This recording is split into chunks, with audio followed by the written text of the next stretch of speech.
Second generation computers. हमने आगे देखा था फर्स्ट जनरेशन कंप्यूटर, अब हम देखेंगे सेकेंड जनरेशन कंप्यूटर्स। उसका टाइम पीरियड कितना है? 1959 to 1964। Some of the characteristics of second generation computers were, यहाँ पे हमें उसकी कैरेक्टरिस्टिक्स दिखाई गई है। They were faster and smaller in size than the first generation computer. Second generation का कंप्यूटर कैसा था? जो फर्स्ट जनरेशन का कंप्यूटर उससे कई ज़्यादा फास्ट और उससे जो साइज़ है वो उनसे कम होती थी। सेकेंड जनरेशन कंप्यूटर में उसकी साइज़ छोटी होती थी।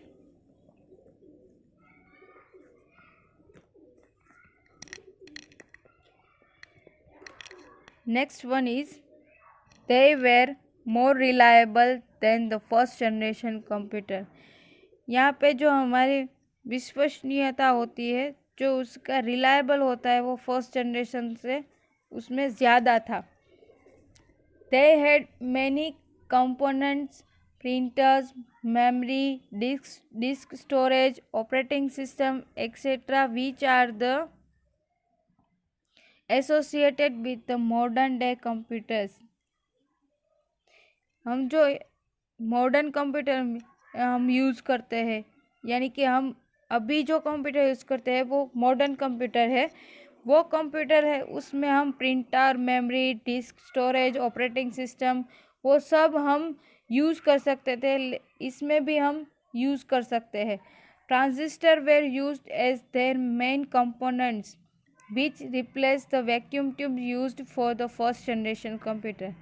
सेकेंड जनरेशन कंप्यूटर में हम क्या यूज़ कर सकते हैं? तो ट्रांजिस्टर। उसमें क्या यूज़ हुआ था? ट्रांजिस्टर। जो हमें 1.9 फिगर में दिखाए गए वो सब क्या है? वो अलग अलग ट्रांजिस्टर है। और फर्स्ट जनरेशन में हमने क्या यूज़ किया था? तो वैक्यूम ट्यूब्स। उसको रिप्लेस करके उस सेकेंड जनरेशन में हम ट्रांजिस्टर का यूज़ करते थे। They were easier to program than the first generation computer. उससे हमारा काम क्या होता है? तो ईजी हो गया है। So they had greater commercial use. उसका यूज़ हम कैसे कर सकते हैं? तो कॉमर्शियली यूज़ कर सकते हैं। They programming language such as a COBOL and FORTRAN came into use during this time. जो सेकेंड जनरेशन का कंप्यूटर है उसमें हम कोबोल और फोर्टन जैसी लैंग्वेज का भी यूज़ कर सकते थे। IBM 1401 and RCA 501 are example of the second generation computer। ये उसमें इन्वेंट हुआ था सेकेंड जनरेशन में। IBM 1401 and RCA 501। Then next, third generation computers. उसका टाइम पीरियड क्या है? 1964 to 1917। The third generation computers were smaller as compared to the second generation computer। Third generation computer वो क्या था? वो सेकेंड जनरेशन का computer था, उससे साइज में छोटा हो गया था। Their characteristics were those। हम यहाँ पे उसकी कैरेक्टरिस्टिक्स देखते हैं। The first one is they were faster and smaller than the second generation computer. Third generation का कंप्यूटर था वो सेकेंड जनरेशन कंप्यूटर से ज़्यादा फास्ट एंड उससे साइज में छोटा था। They used integrated circuit ICS as their main component which are properly called chips. यहाँ पे हमने जो फिगर 1.10 में जो दिखता है वो इंटीग्रेटेड सर्किट है, उसको हम क्या बोलते हैं? चिप बोलते हैं, जो हमारे कंप्यूटर में यूज़ होती है। They use new input and output devices such as a scanner, magnetic ink, character readers etcetera. इसमें हम जो नए कंपोनेंट है उसका भी हम यूज़ कर सकते हैं, like this scanner, magnetic ink, character readers etcetera. The next, memory capacity was greatly enlarge. जो मेमोरी कैपेसिटी है वो उस सेकेंड जनरेशन कंप्यूटर से ज़्यादा है। They used an operating system that allowed machine to run many programs simultaneously. They use operating system जो third generation computer है उसमें जो ऑपरेटिंग सिस्टम है वो प्रोग्राम को रन करने की परमिशन देते हैं। They were generally purpose computer and had both scientific and commercial use. ये थर्ड जनरेशन का कंप्यूटर है वो हम कहाँ पे यूज़ कर सकते हैं, वो साइंटिफिकली भी यूज़ कर सकते हैं और कॉमर्शियली मीन्स हम जो यहाँ पे कोई भी काम है वो हम जो स्कूल में यूज़ करते हैं, अलग अलग संस्था में जो यूज़ होता है हमारा वो कॉमर्शियली यूज़ होता है।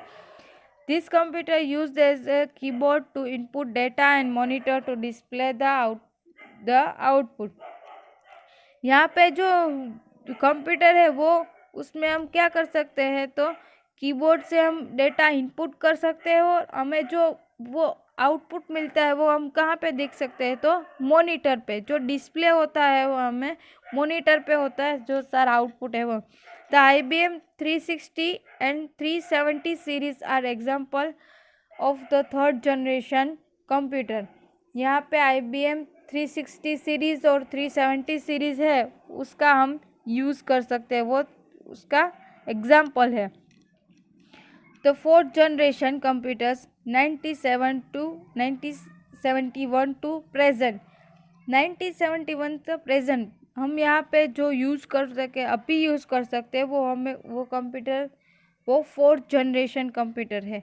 The fourth generation computer the present day computers are unique in the following ways. हम जो यहाँ पे प्रेजेंटली यूज़ करते हैं कंप्यूटर्स वो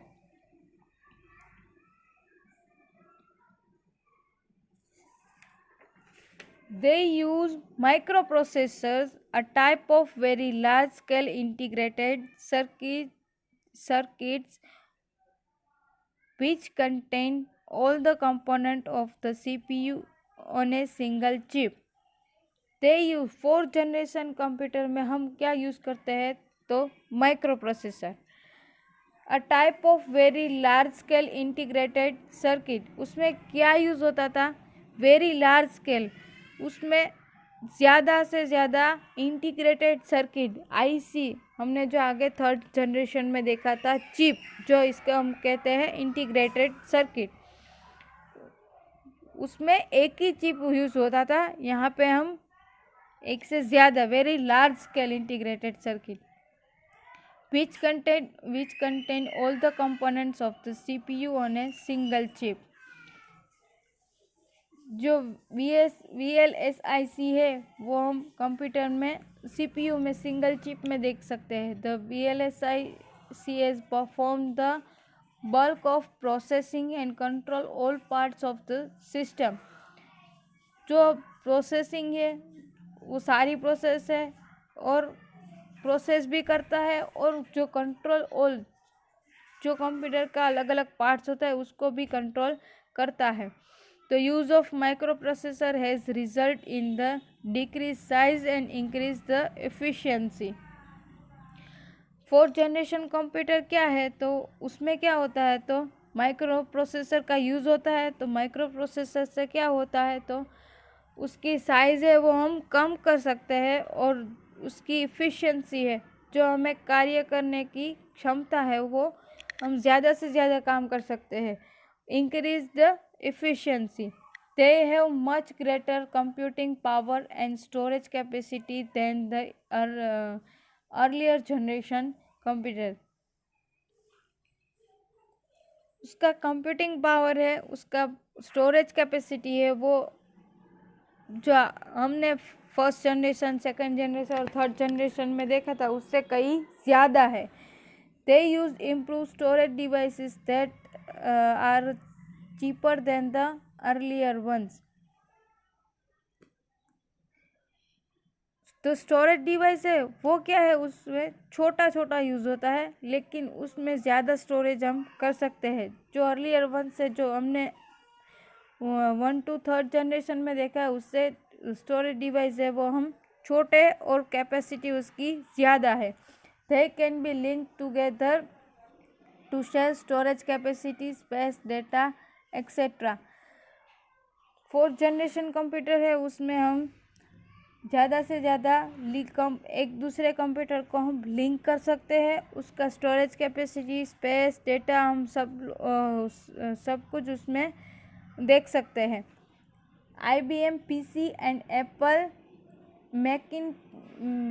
Macintosh are the example of 4th generation computer. IBM PC and Apple Macintosh are the example of 4th generation computer. In addition, the desktop computers nowadays, laptop, palm top, and tablet, which can be carried anywhere with easy, they have become very common.